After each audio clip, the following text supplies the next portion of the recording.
into this drafting phase, and I think a lot of the battle is going to be predetermined right here, right now, to kick things off. And I mean, Cho Kaja instantly ultimate's looking to pick people off, say no more, get it out of my face, and of course, thank goodness Glue is out of here. So sick of him. Yeah, I was gonna, well, how can you be sick of Glue already? It's only day 2, Gideon. I mean, give the hero, I was gonna say give the Glob like a chance here, right? But I get it, right? You don't want to see Glue pop up too often. I am more interested in those interesting matchups in the XP lane, right? And that's why I said I love seeing some of those. I mean, we even saw Charizla, right? Yes. And which was interesting the way that it worked out. But again, this still leaves a lot of flexibility in the draft already, even though it's only day 2. Now, of course, we're going to see kind of that meta set in as we get further into the M4 tournament here. But so far, we're waiting for one more ban. I do like the Valentina ban as well for the last part of the first draft from RRQ Akira. I do think that Valentina, even though she got nerfed a couple patches back, she's still a viable choice. Why do I say this? She's so flexible. Yeah. You can put her in the jungle, you can put her as a roam even, and we've seen her time and time in the mid lane. So now we're going to see the last ban coming in from the Valley. It's actually going to be the Wanwan. So really taking that as an option away for Gusta Lagusta, but the Joy was left open here. Yeah, now, Joy is one of those heroes that we need to talk about. The question is she as good as people say she is? Yeah. There are many, many times where what role is she going to go into? How much impact does she have in those games? And more importantly, it tells the Valley, hey, your CC might not necessarily be effective, assuming they play Joy perfectly. Well, that's why I'm saying, like, if you think back to MSC, where another hero that started with J, Julian was a big question mark. People were like, you know, does he work better in the jungle? Does he work better in mid?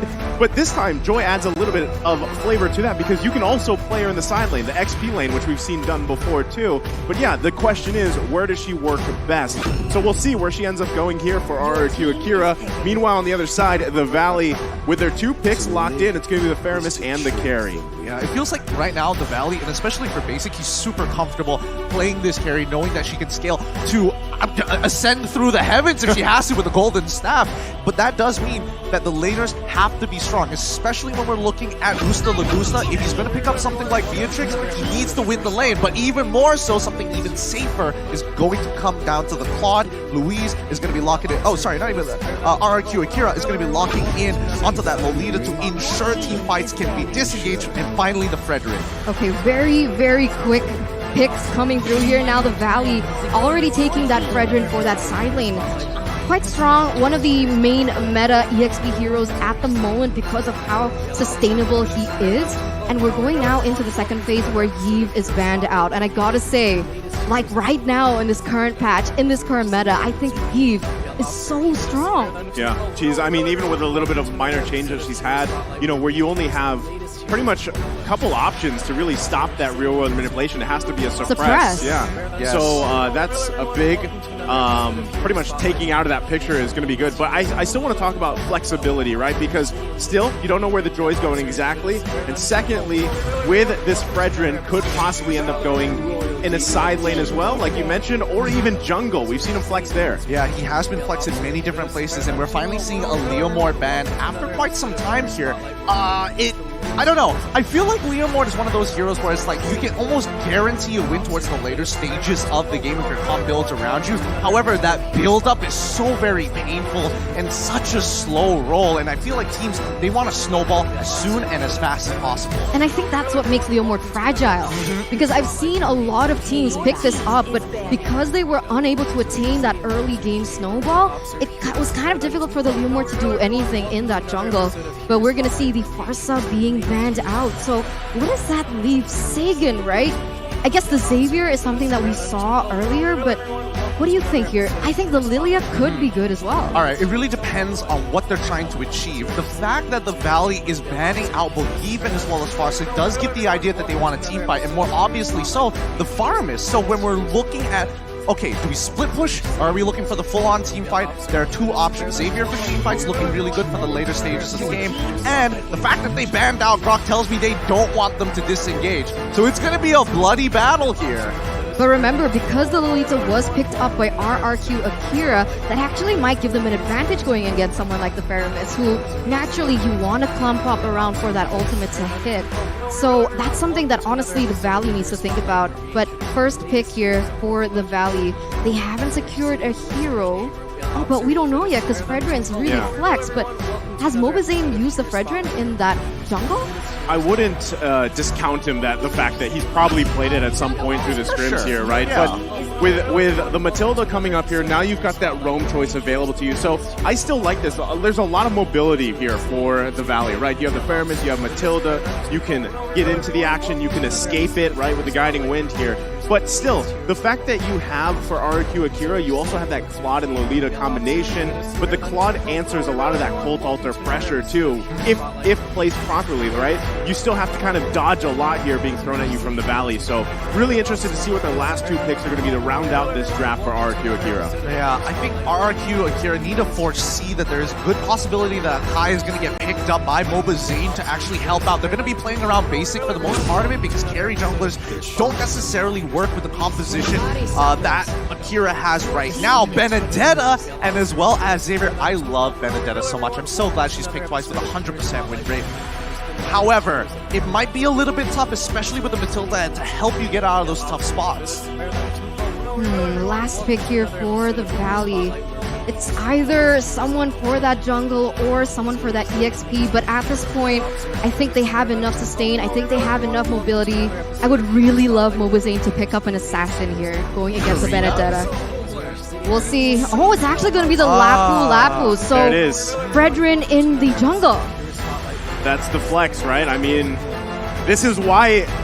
Again, there's multiple heroes that do this for a team in the way that they draft. So I think it is a great way to do that, but you also lock in yourself a Lapu, able to jump in, can actually do the same situation that we saw with the Thamus, where you can go 2v1, especially if you get an early lead. So far, solid draft from the Valley here. Absolutely. I think solid drafts from both sides. They have some clear strategies, and I love the fact that the Indonesian fans have adopted the Brazilians here on home turf. This is going to be a beautiful game. Still RRQ, right? So we're going to see the same five that we mentioned earlier going head-to-head with the Valley with way more mobility in their arsenal. They do have a lot of peel, and as well as they are going to be able to maneuver around the CC heavy of RRQ Akira. It's going to be tough here. I'm not sure. There's a lot of questions that need to be answered, but there's only one way to define it. It's through battle. Welcome, everybody. It's RRQ Akira going up against the Valley in this best of one. Good luck to both teams. Oh, this is getting so exciting. I mean, right now we can already see that Louise opening up the map, trying to give some vision, trying to figure out Mobazane's pathing, because everyone talks about the Valley, and they always say that Mobazane is one of the main pillars of their team. Yeah, I think, we even talked about this in Keys to Victory, right? A lot of this comes down to these two junglers here. And King being on the Joy jungle, I want to see how it plays out, right? If we're going to have our answer at some point here, Gideon. Absolutely. We want to see that highlight reel. Oh, no. That's already going to be the first blood drawn here by Takashi. That was a great Mystic Field. That was an interesting movement coming in from Takashi, because there was, again, he's clearing up the wave against Fried Chicken. Did he also get the gold crab? He gets the kill, gets the gold crab. He's winning on all fronts for himself, all because of an individualistic play. And I'm quite surprised, right? Because the way that the Valley drafted, the mid lane is so strong on those rotations, because RRQ BR, because they brought in Xavier, they are going to have to wait for that level 4 to hit in order to maximize the potential damage. But even then, RRQ Akira, they've actually managed to get a point above the Valley at this point. Notice the movements across the map here. Again, Joy and Benedetta just cutting off the waves, making sure that Fried Chicken is just going to be stranded by himself, knowing that the turtle is going to be spawning 20 seconds on the bottom side of the map. The Valley understand this, putting their pressure on that top side to maybe draw them away. Yeah, I think this is smart moves by both teams, the way they're answering it, but still going to lead into that first turtle of the game. It's going to be up here in just a couple seconds. But you see them both. I mean, The question is, how does RRQ Akira play around with Takashi's lead that he has? Knowing that this first turtle comes up, it could be anyone's ball game, especially the Petrify's there. You've got the Electro Final Blow, and you're going to see them battle out for it already as both teams juggle it around this turtle dance. Luis going to charge up the flicker in, not going to connect though. Still the fight goes on. It's going to be red treed away by King. The king of the jungle stands for now as they secure the first turtle, King. but he's going to get focused down. It's Fried Chicken to take out King. So I mean, at this point, it is a 1-for-1 trade. Takashi is going to be able to get out of that situation alive, but King for a turtle. What do you think about this here, Gideon? King for a turtle, honestly, it's not the best in the world. Obviously, you would like to be able to survive and get the turtle at the same time. And especially when your teammate Takashi actually getting an amazing stun engagement onto the Valley, catching 4 people in that. Just no real way to capitalize on it, because again, their early game heroes is literally just Takashi, and maybe even you can make an argument for Gusta Lagusta at this point, but Sagan needs to scale up, King needs more farm, and Gusta Lagusta, just keep him in place. He's eventually going to carry at 2 items. Yeah, I feel like right now, RRQ Akira, they really are playing into the tempo that the Valley wants to create for them. You can see them already once again with the better rotations. They're much faster. They're looking to secure and maybe pressure those side lanes, and that's exactly what they're doing. Basic is also farming really comfortably at this point. Oh, they're going to put pressure here on the purple buff. RRQ Akira going to do their best to just try to secure it, but King gonna go ahead and use those beats to get out just in time. Should be able to secure it, but still, MobaZane gonna park himself here. The battle for the purple buff. Luis gonna charge up, gets him right on target. It's MobaZane gonna be in trouble. Colt Alter plus the guiding win. There's a flicker from Hoon as well, all for the purple buff. Oh no, that's so unfortunate. Sagan actually had a great opportunity to punish, but wasn't able to actually open up the gates there to lock him down, giving that moment, that small little moment for MobaZane to get on out of here. But now Takeshi is actually struggling against Fried Chicken. Now that Fried Chicken has all of his combat abilities ready, especially that ultimate, the all-ins could be devastating if he doesn't have his eye for an eye. 6 seconds left on the next turtle to spawn, and you can see RRQ Akira trying to set up first.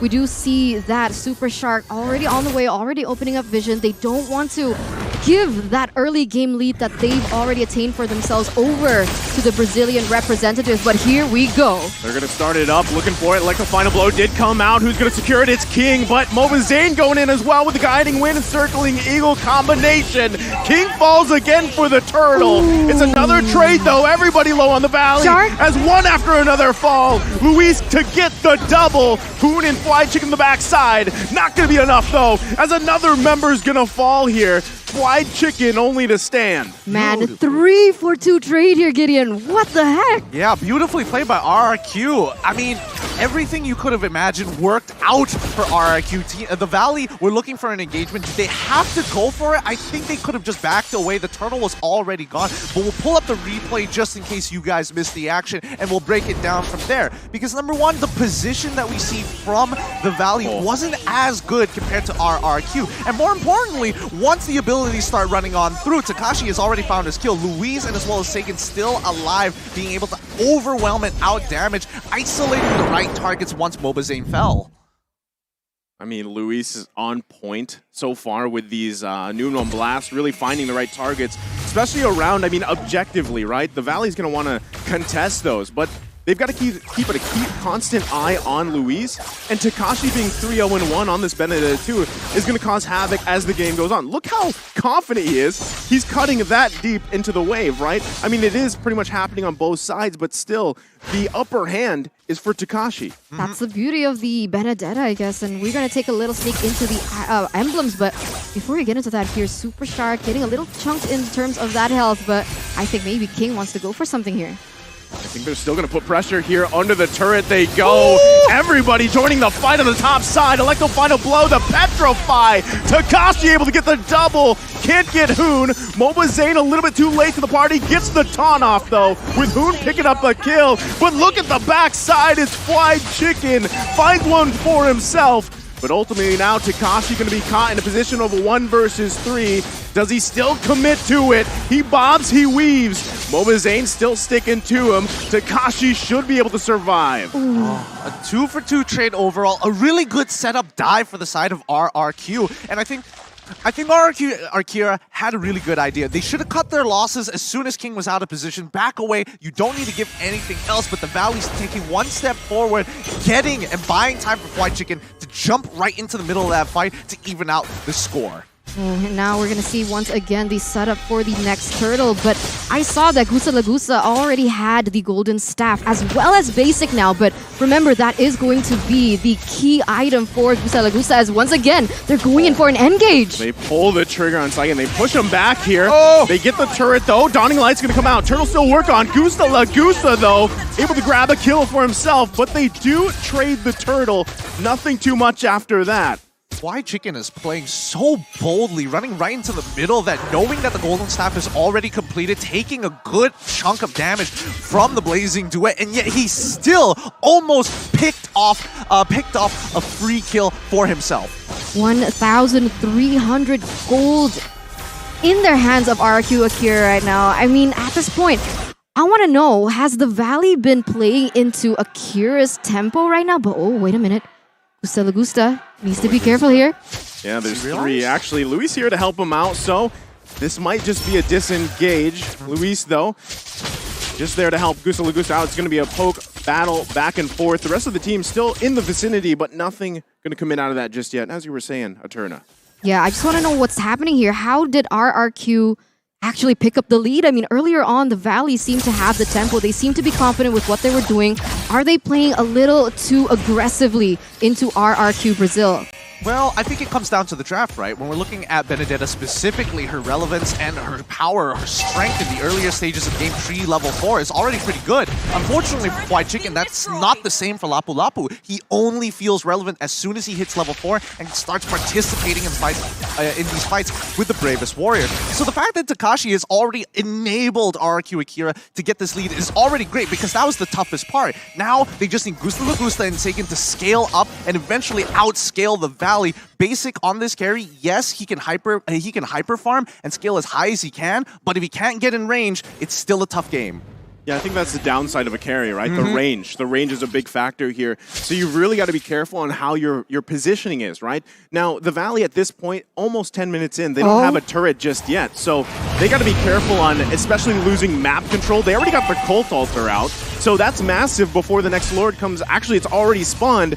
So if RRQ wants to go for it, they have a perfect time. They can They can literally start pulling away, allow the Valley to actually move because they've got priority on both bot and top side. Yeah, they're going to be bobbing and weaving here. The Lord still being worked on, half health so far.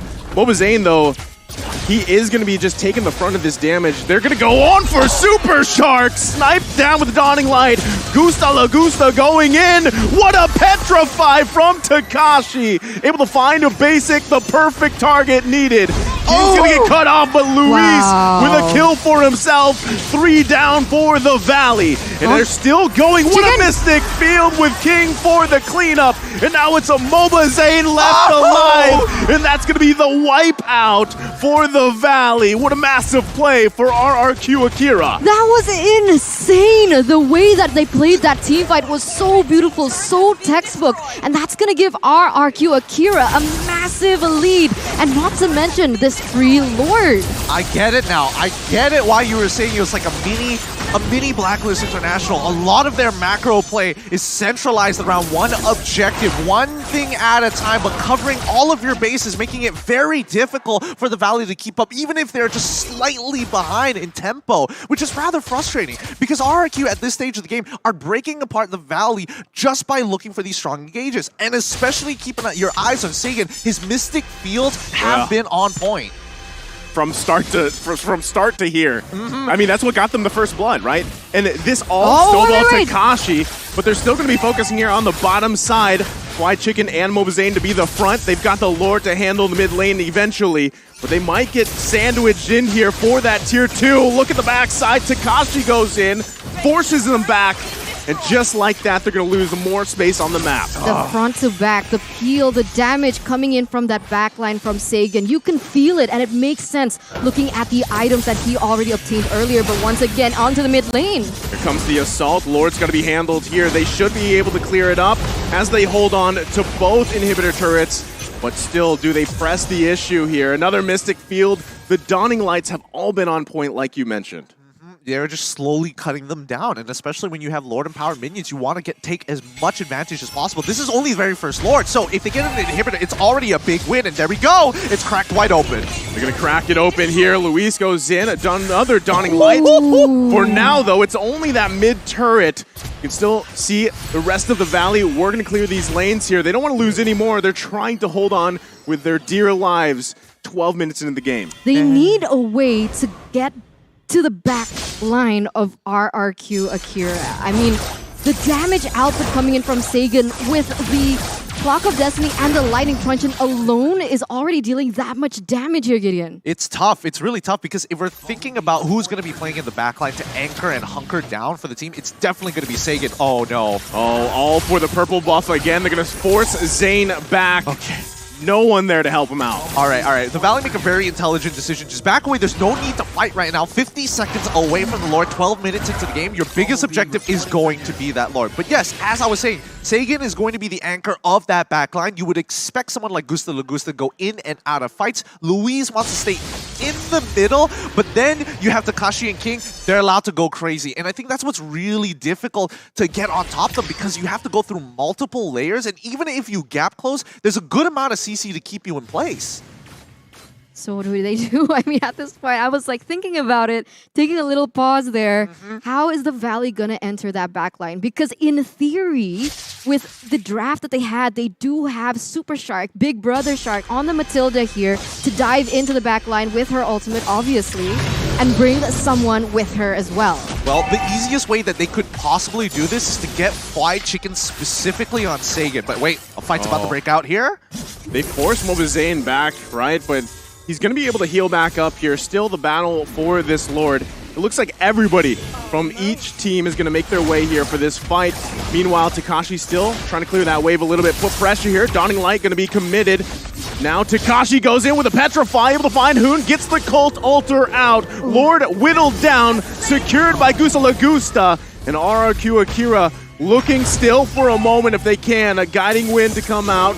Still, Basic could get cut off here. Oh! The flicker, perfect timing. King finds Basic as he falls, and it's just disaster for the Valley. Who trying to saving grace, but he can't. 3 down, 2 in the base here. Fly Chicken finally able to get King out, but it might be too late. Might be too late. Oh my god, that was brilliant by Akira. Luis found that perfect moment, and now they're gonna crack into the base. Only Hoon, only Mobazane is left. This is gonna be dire for the Valley. They're trying their best here, but RRQ Akira gonna be taking a game in match against the Valley. The Brazilian representatives come out on top, bringing down the Valley just a notch here with such an exquisite gameplay. I love it. I absolutely love it. Shout out to you, Cabral. You've done a great job with this team so far. But man, oh man, they already knew what they had to do. They had the foresight. I'm going to get into it a little bit later on. But once again, bask in the glory as RRQ Akira have taken a game off of the Valley. Man, I don't know if it was the marching band buff or the drum buff here, but that was quite the game from RRQ Akira here. And yeah, there might have been a saving grace there for the Valley if the game could have been drug on, but still, even with the tools they have,